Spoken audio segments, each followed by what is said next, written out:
चलिए जी बच्चों, अब हम लोग जो है बहुत शानदार एप्लीकेशन देखेंगे रिफ्रैक्शन की। रिफ्रैक्शन की एक बहुत अच्छी एप्लीकेशंस है, हम लोग डेली लाइफ में भी ऑब्जर्व करते हैं ये एप्लीकेशंस, और इन्हें कहते हैं शिफ्ट। शिफ्ट दो तरीके के हम लोग ऑब्जर्व करते हैं डेली लाइफ में। दो तरीके के जो शिफ्ट हम लोग डेली लाइफ में ऑब्जर्व करते हैं, उसमें पहला शिफ्ट होता है लेटरल शिफ्ट और दूसरा शिफ्ट होता है नॉर्मल शिफ्ट। लेटरल शिफ्ट जो होता है उसमें चीजें बगल में दिखती है हमें, बगल में, साइडवेज। नॉर्मल शिफ्ट में चीजें हमें उठ करके दिखती है ऊपर, इसे कहते हैं हम लोग नॉर्मल शिफ्ट। तो हम लोग बारी बारी से पढ़ेंगे लेटरल शिफ्ट और नॉर्मल शिफ्ट। लेटरल शिफ्ट का एक्सपेरिमेंट हम लोग छोटी क्लासेस में कर चुके हैं, मगर इसमें जो फॉर्मुलेशन वाला पार्ट है वो 12th क्लास में ही आता है। ओके, तो हम लोग पहले लेटरल शिफ्ट देखते हैं, उसको मैं बताऊंगा यूजिंग रेक्टेंगुलर ग्लास स्लैब। तो लेटरल शिफ्ट के लिए सबसे बढ़िया होता है rectangular glass slab. Rectangular glass slab. अब इस रेक्टेंगुलर ग्लास स्लैब, ये मैं ले लेता हूं रेक्टेंगुलर ग्लास स्लैब ABCD। ये रेक्टेंगुलर ग्लास स्लैब मैंने ले लिया है ABCD, और जिसके अंदर में AB जो है वो पैरेलल है DC से, in which AB is parallel to DC। अब मैं क्या करता हूं, यहां से लाइट रेस का एंट्रेंस दिखाता हूं। ये देखिए लाइट रेस ऐसी चली आ रही है, और हम लोग एक्सपेरिमेंट क्या करते हैं वो भी मैं बताऊंगा। अभी मैं पहले डायग्राम कंप्लीट कर लूं। ये मैंने इंसिडेंट रे बनाई है, और इसके बाद मैं यहां पे बना रहा हूं नॉर्मल। ये मैंने नॉर्मल बनाया है। ओके, इसके बाद में मैं रिफ्रैक्टेड रे बनाऊंगा। रिफ्रैक्टेड रे जो है कुछ इस तरीके से मैं रिफ्रैक्टेड रे बनाता हूं। ये रही मेरी रिफ्रैक्टेड रे। और जो हमारी इमर्जेंट रे है, इसको भी ड्रॉ करता हूं मैं। इमर्जेंट रे जो है, ये मैंने अपनी इमर्जेंट रे ड्रॉ करी है।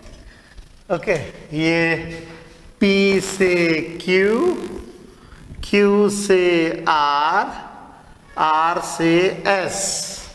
ओके, और हमने कुछ इस तरीके से बनाया है कि ये हमारा एयर है, ये ग्लास है, और फिर दोबारा से हम एयर में जाएंगे। एयर से ग्लास, ग्लास से फिर एयर। मैं क्या करता हूं, यहां पे एक नॉर्मल और बना देता हूं। ये एक और नॉर्मल बना देता हूं मैं।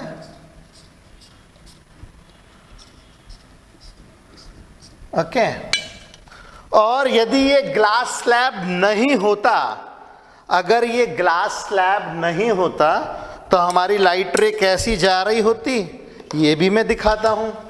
ये हमारी लाइट रेस का ओरिजिनल पाथ है, ये दिस इज।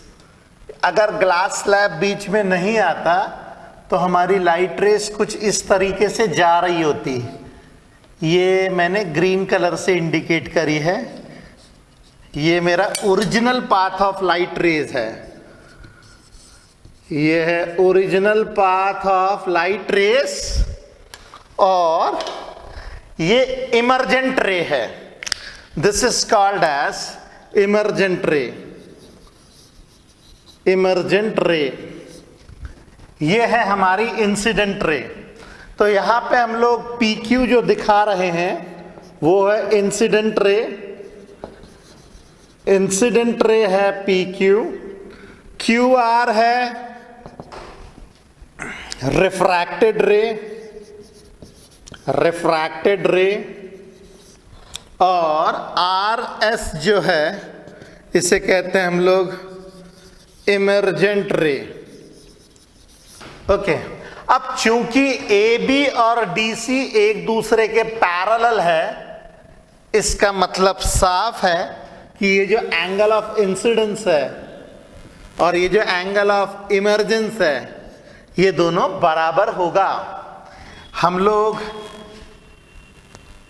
ये दोनों पैरेलल है, therefore angle of incidence is equal to angle of emergence. इसे कहते हैं अपन लोग angle of incidence is equal to angle of emergence. Okay, और हमारा जो ग्लास स्लैब है, इसकी जो थिकनेस है, थिकनेस ये है हमारी ग्लास स्लैब की थिकनेस, ये रही, ये हमारी ग्लास स्लैब की थिकनेस हो गई। ओके, अब जरा देखिए, हम लोग बचपन में जो एक्सपेरिमेंट करते थे 10th क्लास में, क्या करते थे मैं बताता हूं। यहां पे हम लोग जो है 2 पिन्स इंसर्ट करते थे, एक पिन और 2 पिन। ये रही हमारी पिन नंबर 1, ये रही हमारी पिन नंबर 2, और फिर इन दोनों पिनों को हम लोग यहां से देखते थे, कुछ इस तरीके से देखते थे कि पिन 1 पिन 2 के पीछे होना चाहिए, ऐसे पिन 1 पिन 2 के पीछे होना चाहिए। और जैसे पिन 1 पिन 2 के पीछे दिखे, हम लोग पिन 3 लगा देंगे इन सच अ वे दैट पिन 1 पिन 2 और पिन 3 ये सब एक दूसरे के पीछे पीछे दिखे। जब तीनों की तीनों पिन्स एक के पीछे एक दिखेंगी, तो चौथी पिन इंसर्ट करेंगे हम लोग कुछ इस तरीके से, पिन नंबर 4, और ये हमारा एक्सपेरिमेंट कंप्लीट होता था। ग्लास स्लैब हम लोग हटा देते थे, इन दोनों पिन्स को जोड़ते थे, इन दोनों पिन्स को जोड़ते थे, मतलब पी क्यू पहले बनाते थे, आर एस बाद में बनाते थे, और उसके बाद क्यू आर को हम लोग ज्वाइन कर देते थे। और हम लोग चेक करते थे कि angle of incidence angle of refraction के इमर्जेंस के बराबर है कि नहीं है। ओके, अब ये जो दोनों लाइट रेज है, जो ओरिजिनल पाथ है, जो ये ग्लास स्लैब के एब्सेंस में लाइट रे तो ऐसी जा रही थी, मगर ग्लास स्लैब के आने के कारण लाइट रेज ऐसे न जाके बगल में शिफ्ट हो गई। तो देखिए, ये जो बगल में शिफ्ट हुई है ना, ये जो बगल में शिफ्ट हुई है, यहां से ये जो बगल में शिफ्ट हुई है, इसे हम लोग कहते हैं लेटरल शिफ्ट। क्या कहते हैं? इसे कहते हैं हम लोग लेटरल शिफ्ट। मैं जरा खूबसूरत सा फिगर बना दूं, इसको हम लोग कहते हैं लेटरल शिफ्ट। इसको कहते हैं हम लोग लेटरल शिफ्ट।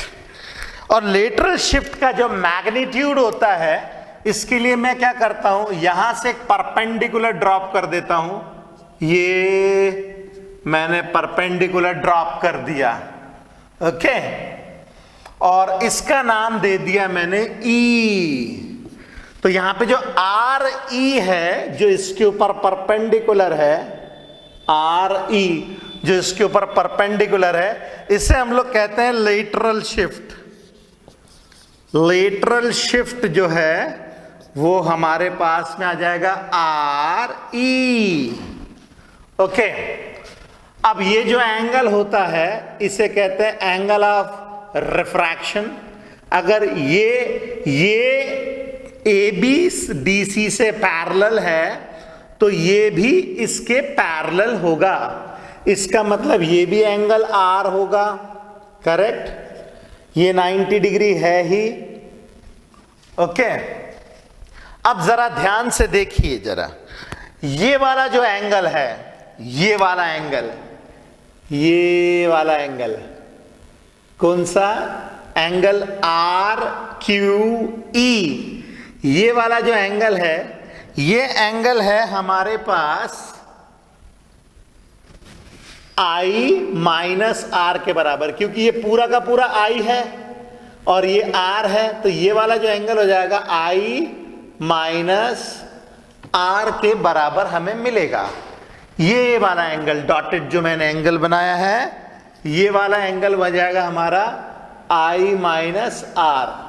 ये वाला एंगल, ये वाला angle I minus R. Okay, अब मैं क्या करता हूं, ट्राइंगल लेता हूं R E Q, in triangle R E Q, in triangle R E Q, R E Q, R E Q, angle R E Q is equal to 90 degree. अगर मैं इस ट्राइंगल को यहां से देखूं, अगर इस ट्राइंगल को मैं यहां से देखूं तो आप लोग देख सकते हैं इस ट्राइंगल में परपेंडिकुलर ये है और बेस ये है और हाइपोटेनियस ये है। तो मुझे इंटरेस्ट है इसके अंदर, तो मैं क्या करूंगा, लूंगा sine I minus R is equal to perpendicular upon hypotenuse. तो परपेंडिकुलर क्या है, आर ई अपॉन हाइपोटेनियस क्या है, Q R, Q R. Okay, तो ये हमारे पास में R E upon Q R, ये हमारे पास आ गया। इससे मैं निकाल लेता हूं क्यू आर, तो मेरे पास क्यू आर आ जाएगा R E upon sine of I minus R. ये मैं ले लेता हूं इक्वेशन नंबर 1। अब मैं दूसरा ट्राइंगल लेता हूं, क्यू, इसका कुछ नाम दे देते हैं भाई, एफ नाम दे देते हैं, Q F are. In triangle Q F are, in triangle Q F are, अगर मैं इस ट्राइंगल को यहां से देखूं, अगर मैं इस ट्राइंगल को यहां से देखूं तो आप पाएंगे कि 90 डिग्री क्यू एफ आर के ऊपर 90 डिग्री है, angle Q F R is equal to 90 degree है।